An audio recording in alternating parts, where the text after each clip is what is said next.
नमस्कार दोस्तों। आज की इस वीडियो में आप सभी का स्वागत है। आज अपन रसायन विज्ञान से संबंधित रसायन विज्ञान से संबंधित चीज़ों का अध्ययन करेंगे।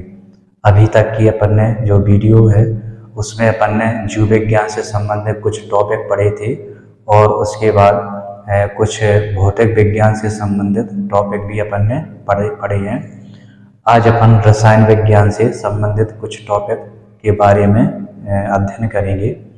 तो इसमें अपन सबसे पहले जो बेसिक चीज़ें हैं उसके बारे में पढ़ेंगे और उसके बाद जैसे ही बेसिक चीज़ें अपनी कवर हो जाती हैं, कंप्लीट हो जाती हैं, तो उसके बाद कुछ स्टैंडर्ड जो चीज़ें होती हैं उनके बारे में भी अपन पढ़ेंगे। तो जो इसका जो सबसे पहला जो चीज़ होती है अणु और परमाणु।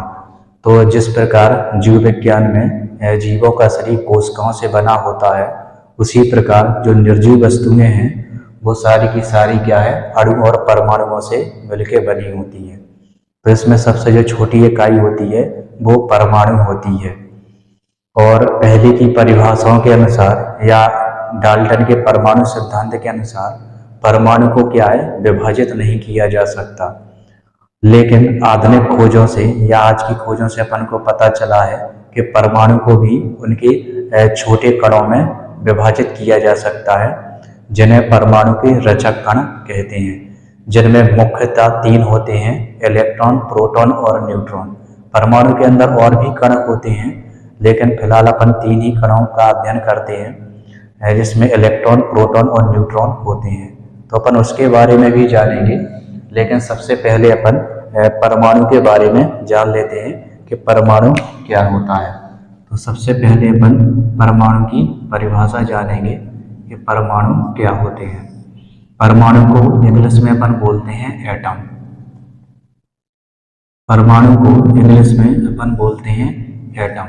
तो सबसे पहले अपन परमाणु की परिभाषा जान लेते हैं कि परमाणु क्या होता है। तो परमाणु पदार्थ का परमाणु पदार्थ का वह सूक्ष्मतम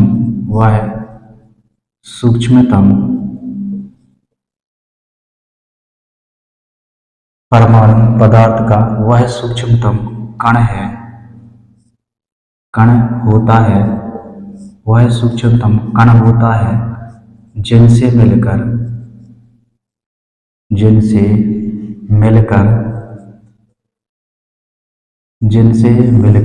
अणुओं का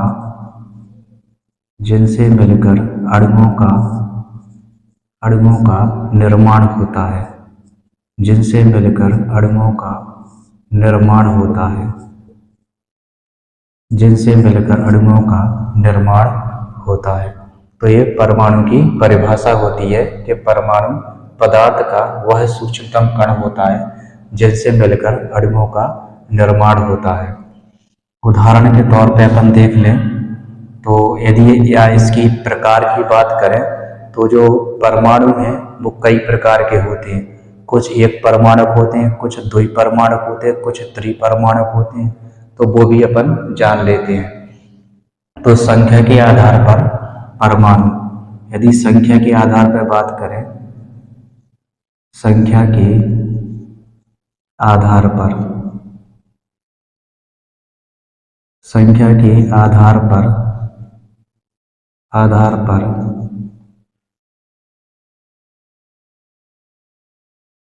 संख्या के आधार पर परमाणु, यदि संख्या देखें उसमें किसमें कितने परमाणु हैं, तो उस आधार पर इसको अपन एक परमाणु भी बोल सकते हैं।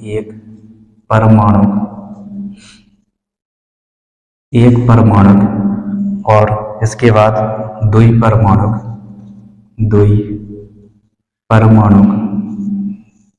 कुछ तत्व द्विपरमाणु भी होते हैं। एक परमाणु, द्विपरमाणु, त्रिपरमाणु,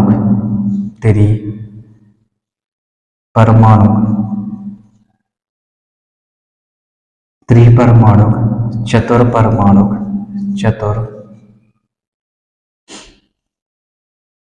चतुर्परमाणु, चतुर्परमाणु। और इसके बाद और भी बहुत सारे होते हैं। तो अपन एक परमाणु की बात करें तो जितने भी अक्रिय गैस अपन पढ़ेंगे, आवर्त सारणी के बारे में भी पढ़ेंगे। तो जब आगे के वीडियो देखेंगे तो अपन आवर्त सारणी के जितने भी तत्व हैं उनको पढ़ेंगे, कौन कौन से तत्व हैं, कौन कौन से आवर्त सारणी को ब्लॉकों में बांटा गया है, और तत्वों को समझाने के लिए कौन कौन सी है ना व्यवस्थाएं दी गई हैं, जैसे मेंडलीव की आवर्त सारणी, मोसले की आवर्त सारणी, ये भी अपन पढ़ेंगे। तो इसमें एक जो ग्रुप होता है 18वें समूह का, उसमें जितने भी गैसें होती हैं वो सारी की सारी एक परमाणु होती हैं, जैसे कि हीलियम, नियान, आर्गन, क्रिप्टॉन, जीनान, ये सारी की सारी गैसें क्या है, एक परमाणु होती हैं। यानी कि इसके जो अणु है उसमें केवल एक ही परमाणु होता है, तो इसलिए इनको एक परमाणु कहते हैं। द्विपरमाणु में आ जाएगा जैसे कि H2O2, H2O2 और इसके अलावा N2। तो इनमें क्या होते हैं, ये द्विपरमाणु होते हैं, मतलब इनके एक अणु में दो परमाणु उपस्थित हो गए। इसके एक अणु में एक ही परमाणु रहेगा, इसके एक अणु में दो परमाणु उपस्थित रहते हैं। इसी प्रकार त्रिपरमाणु में अपन देखेंगे H2O, ये त्रिपरमाणु है। इसी प्रकार CO2, ये भी आपका त्रिपरमाणु हो जाता है। इसके अलावा चतुर्परमाणु में पढ़ेंगे अपन NH3, 3 हाइड्रोजन और एक नाइट्रोजन होता है, तो ये चतुर्परमाणु हो गया। ठीक है ना। तो इस तरीके से अपन इनको है ना संख्या के आधार पर या परमाणु अणु में परमाणु कितने होते हैं उस आधार पर इसको अपन इस तरीके से इसको डिवाइड कर सकते हैं। इसके बाद अपन अणु के बारे में पढ़ेंगे। तो अणु के बारे में पढ़ने के बाद इसमें परमाणु के जितने भी रचक कण हैं वो अपन पढ़ेंगे। तो इसके बाद अपन अणु के बारे में जान लेते हैं कि अणु क्या होता है। इसके बाद है अणु, इसको इंग्लिश में बोलते हैं मॉलिक्यूल, इंग्लिश में इसको मॉलिक्यूल बोलते हैं। अणु की बात करें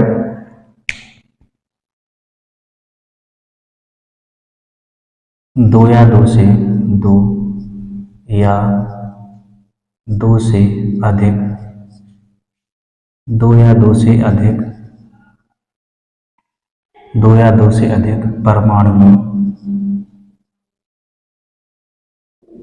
दो या दो से अधिक परमाणुओं के आपस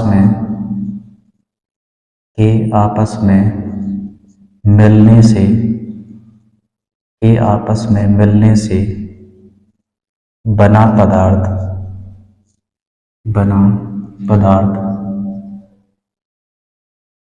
अणु कहलाता है। बना पदार्थ अणु कहलाता है। बना पदार्थ अणु कहलाता है जब दो या दो से अधिक परमाणु आपस में जिस तरीके से संयोग करके है ना कोई पदार्थ बना लेते हैं तो उसको अपन है ना अणु कहते हैं। और इसमें देखेंगे जैसे कि उदाहरण, यदि अपन उदाहरण या एग्जाम्पल की बात करें इसमें, तो इसमें हो जाएगा यही सारे सब, ये एक परमाणु है और ये सारे क्या हो जाएंगे, ये अणु कहला जाएंगे। तो जैसे कि H2O हो गया, H2 हो गया, O2 हो गया, है ना, NH3 हो गया, ये सारे क्या है, ये अणु है। ठीक है ना, ये सारे अणु होते हैं और ये आपके परमाणु है। तो परमाणु को कई एक परमाणु भी होते, दो परमाणु भी होते, त्रिपरमाणु भी होते हैं। तो इस तरीके से अपन ने अणु और परमाणु के बारे में जान लिया है। तो अब इसके बाद अपन है ना अगला जो टॉपिक या जो परिभाषा है, तो अपन है ना परमाणु संख्या क्या होती है और परमाणु द्रव्यमान क्या होता है उसकी केवल अभी अपन परिभाषा पढ़ेंगे। उसका जो पूरा डिटेल है आगे आने वाले वीडियो में वो आपको है ना इसमें बताया जाएगा। तो इसको मैं साफ कर देता हूँ। और इसके बाद अपन है ना परमाणु संख्या और परमाणु द्रव्यमान के बारे में पढ़ेंगे। लेकिन उसके पहले अपन ये जान लेते हैं कि जो परमाणु हैं इनके रचक कण कौन कौन से होते हैं। तो अब अपन जो नेक्स्ट जो है टॉपिक पढ़ेंगे परमाणु के रचक कण के बारे में पढ़ेंगे। मैं इसको इरेज कर देता हूँ। तो अगला अपन जो टॉपिक है वो हो जाएगा परमाणु के रचक कण। परमाणु के रचक कण। उसके बाद फिर अपन परमाणु द्रव्यमान और परमाणु संख्या की परिभाषा पढ़ेंगे। परमाणु के रचक कण। तो जो परमाणु के जो रचक कण है वो मेनली 3 ही हैं। कौन कौन से हैं? इसमें पहला है इलेक्ट्रॉन।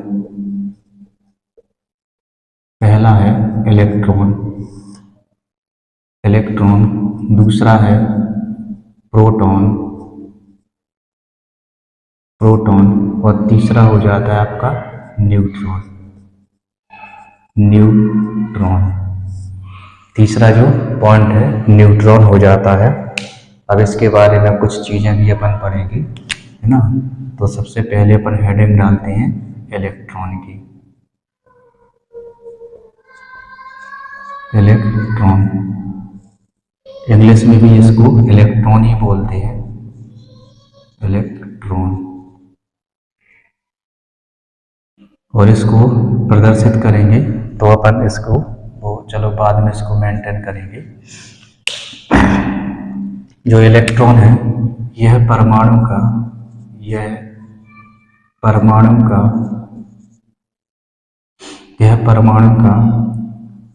सबसे, यह परमाणु का, ऐसा लिखो, यह परमाणु का सूक्ष्मतम ऋण आवेशित कण है। ऋण आवेशित। यह परमाणु का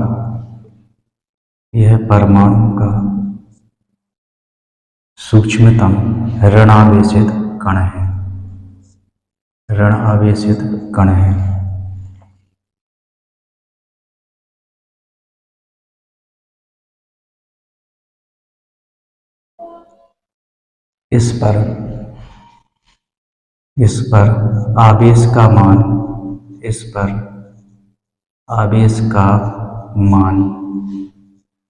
इस पर आवेश का मान 1.6 गुणा 10 की घात -19 कूलॉम होता है।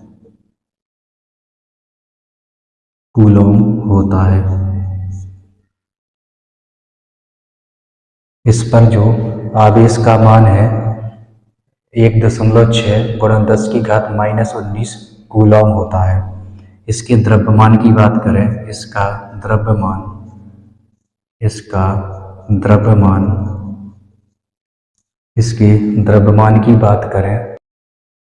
द्रव्यमान की बात करें तो इसका द्रव्यमान 9.10 गुणा 10 की घात -31 किलोग्राम होता है। तो इसका जो द्रव्यमान है वो 9.10 गुणा 10 की घात -31 किलोग्राम होता है। ये सबसे सूक्ष्मतम कण है। इसके बाद इसकी खोज, जो इलेक्ट्रॉन की खोज है, तो इसकी खोज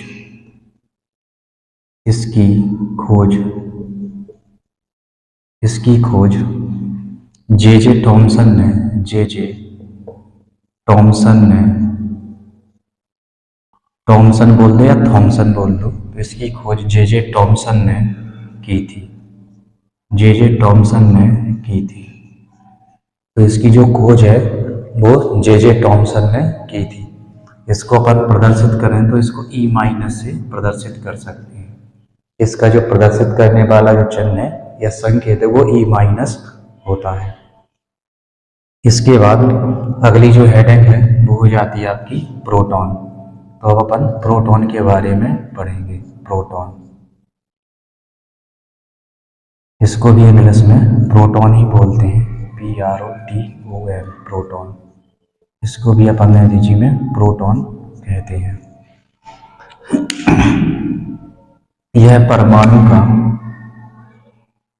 यह परमाणु का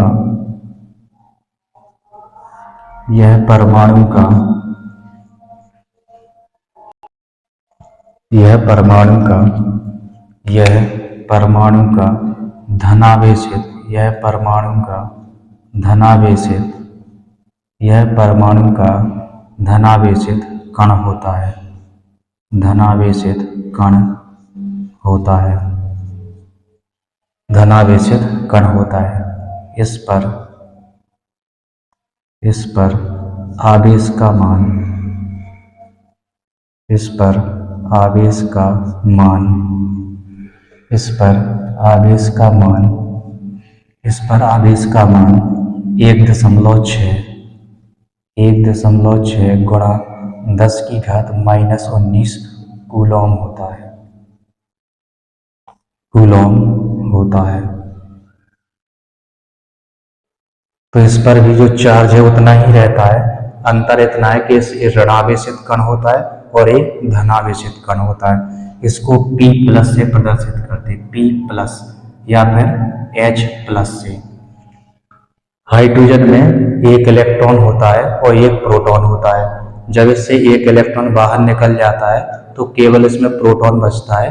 इसके लिए इसको प्रोटॉन भी बोलते हैं, H+ को। जब अपन हाइड्रोजन के समस्थानिक पढ़ेंगे तब इस चीज में है ना, तब इस चीज को अपन वहां पे देखेंगे। तो इस पे जो चार्ज का मान है या आवेश का जो मान है 1.6 गुणा 10⁻⁻19 कूलॉम होता है। लेकिन एक मान जो है ये प्लस में होता है। इसका जो मान है वो प्लस में होता है। इसका द्रव्यमान देखें, इसका द्रव्यमान इसका जो द्रव्यमान होता है वो होता है 6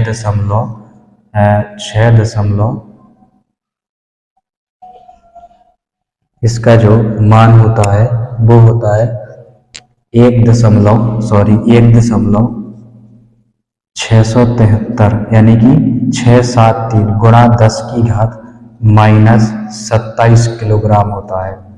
इसका जो द्रव्यमान है 1.673 गुणा 10⁻⁻27 किलोग्राम होता है। किलोग्राम होता है। किलोग्राम होता है। इसकी खोज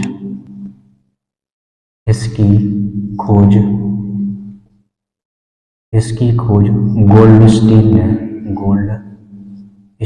ने इसकी जो खोज है वो गोल्डस्टीन ने की थी। इसकी खोज गोल्डस्टीन ने की थी। इसके बाद जो नेक्स्ट है वो है आपका न्यूट्रॉन। तीसरा पॉइंट हो जाएगा न्यूट्रॉन। इसको भी इंग्लिश में न्यूट्रॉन ही बोलते हैं, न्यूट्रॉन। इसको भी इंग्लिश में न्यूट्रॉन बोलते हैं। इसको अपन N0 से प्रदर्शित करते हैं। यह परमाणु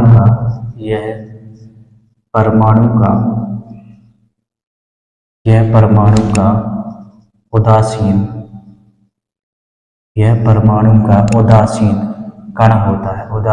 कण होता है। यह परमाणु का उदासीन कण होता है। अर्थात इस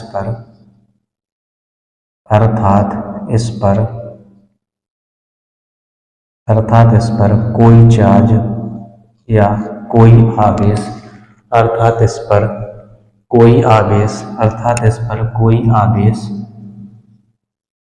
आवेश नहीं होता है।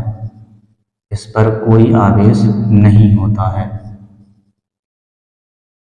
कोई आवेश नहीं होता है। इसकी खोज चैडविक ने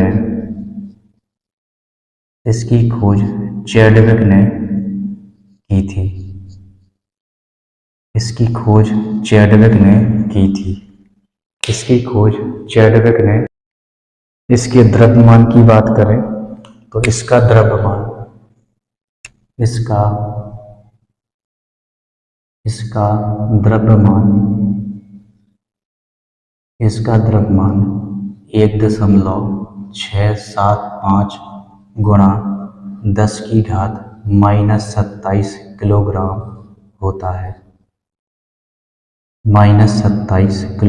होता है। इसका द्रव्यमान 1.675 गुणा 10⁻⁻27 किलोग्राम होता है। इसमें यदि परमाणु में इसकी स्थिति देखें कि परमाणु में ये कहाँ पाया जाता है, तो जो इलेक्ट्रॉन है ये परमाणु में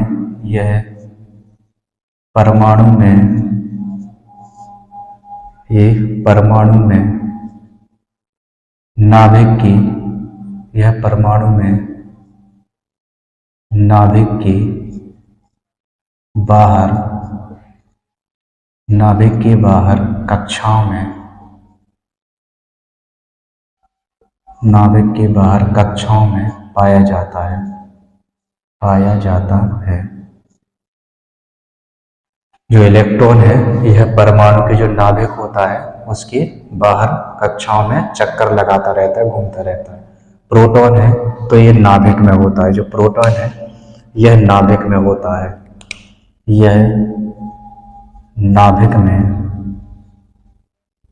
यह नाभिक में उपस्थित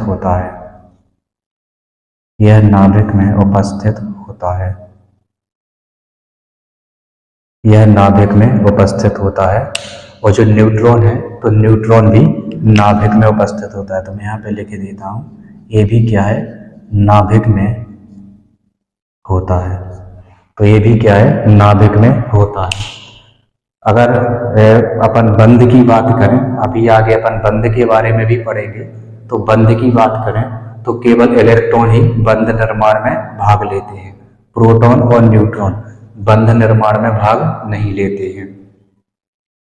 तो ये सब अपन ने इतनी जानकारी प्राप्त की। इसका यदि आप स्क्रीनशॉट लेना चाहें तो ले सकते हैं। बाकी मैं इसको इरेज करना चाहूँगा। अगली हेडिंग हो जाती है परमाणु संख्या। परमाणु संख्या या परमाणु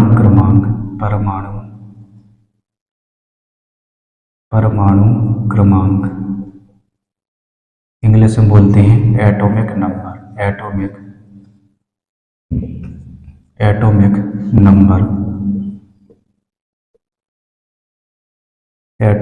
नंबर। तो इसकी अपन परिभाषा जान लेते हैं, ये क्या होती है। तो किसी परमाणु के या किसी तत्व के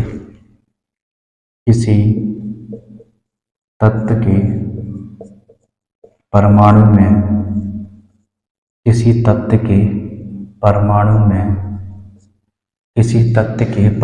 में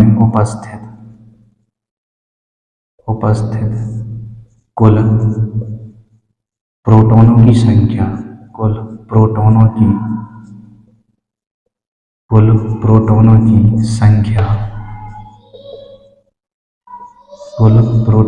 संख्या को परमाणु संख्या कहते हैं। परमाणु संख्या कहते हैं।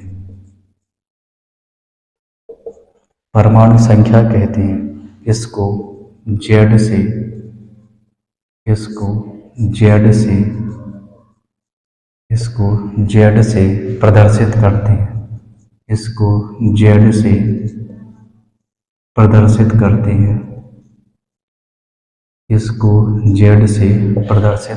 करते हैं। एक उदाहरण ले लेते हैं अपन। उदाहरण हो जाएगा, उदाहरण में ले लेते हैं अपन हाइड्रोजन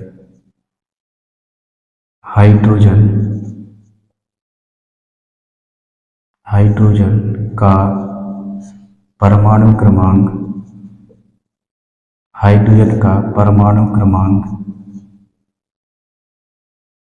1 होता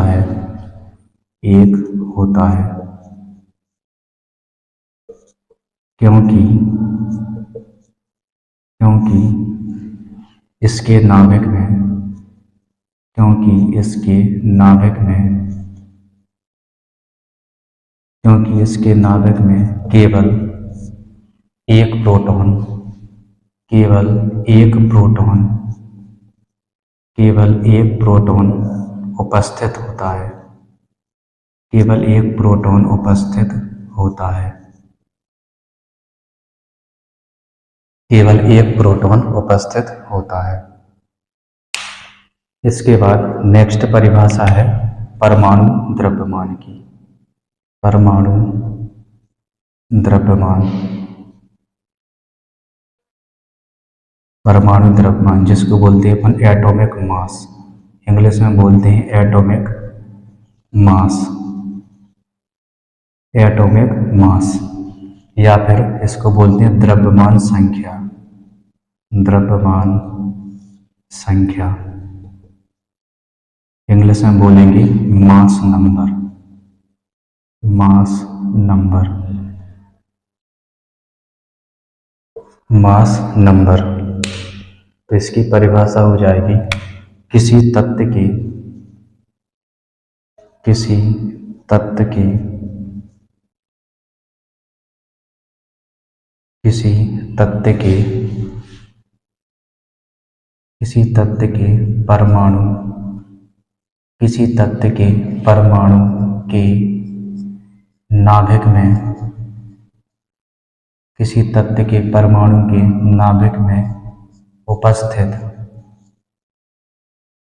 नाभिक में उपस्थित कुल प्रोटॉनों कुल प्रोटॉनों कुल प्रोटॉनों और कुल प्रोटॉनों और न्यूट्रॉनों की कुल प्रोटॉनों और न्यूट्रॉनों की संख्या को न्यूट्रॉनों की संख्या के योग को न्यूट्रॉनों की संख्या के योग को परमाणु द्रव्यमान कहते हैं। परमाणु द्रव्यमान कहते हैं। परमाणु द्रव्यमान कहते हैं और इसको कैपिटल ए से प्रदर्शित करते हैं। कैपिटल ए से प्रदर्शित करते हैं।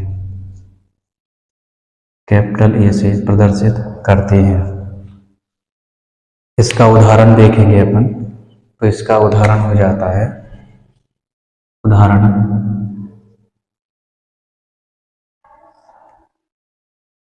अपन ऑक्सीजन का उदाहरण ले लेते हैं। ऑक्सीजन का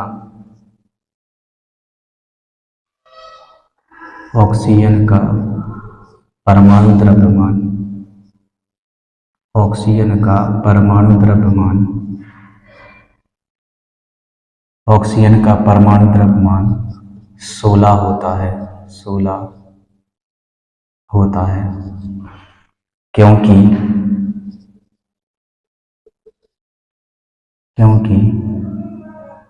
ऑक्सीजन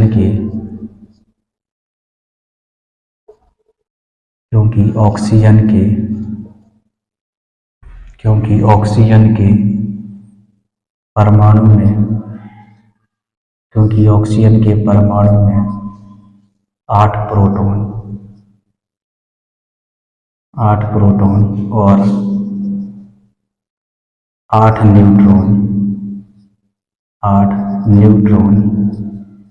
8 न्यूट्रॉन उपस्थित होते हैं। 8 न्यूट्रॉन उपस्थित होते हैं। 8 न्यूट्रॉन उपस्थित होते हैं। जो ऑक्सीजन का परमाणु द्रव्यमान है वो 16 होता है क्योंकि इसके ऑक्सीजन के परमाणु में 8 प्रोटॉन और 8 न्यूट्रॉन होते हैं। तो इन दोनों के योग को या दोनों को मिला करके है ना परमाणु द्रव्यमान हो जाता है। तो इस तरीके से अपन ने इसकी खोज देख ले अपन। तो जो परमाणु संख्या की खोज है ना तो लिख लो अपन इसकी खोज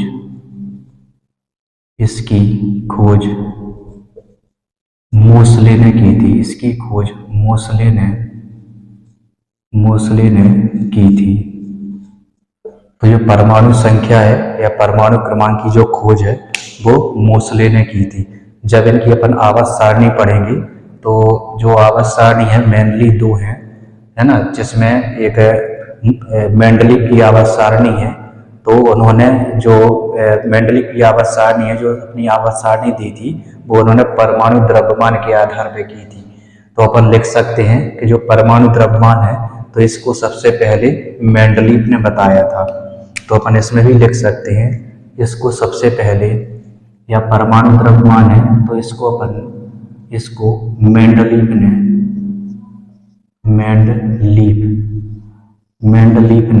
बताया था। मेंडलीव ने बताया था क्योंकि उन्होंने जो अपनी आवर्त सारणी है वो परमाणु द्रव्यमान के आधार पे दी थी। तो सबसे पहले उन्होंने ही है ना परमाणु, इसको मेंडलीव ने बताया था परमाणु द्रव्यमान को।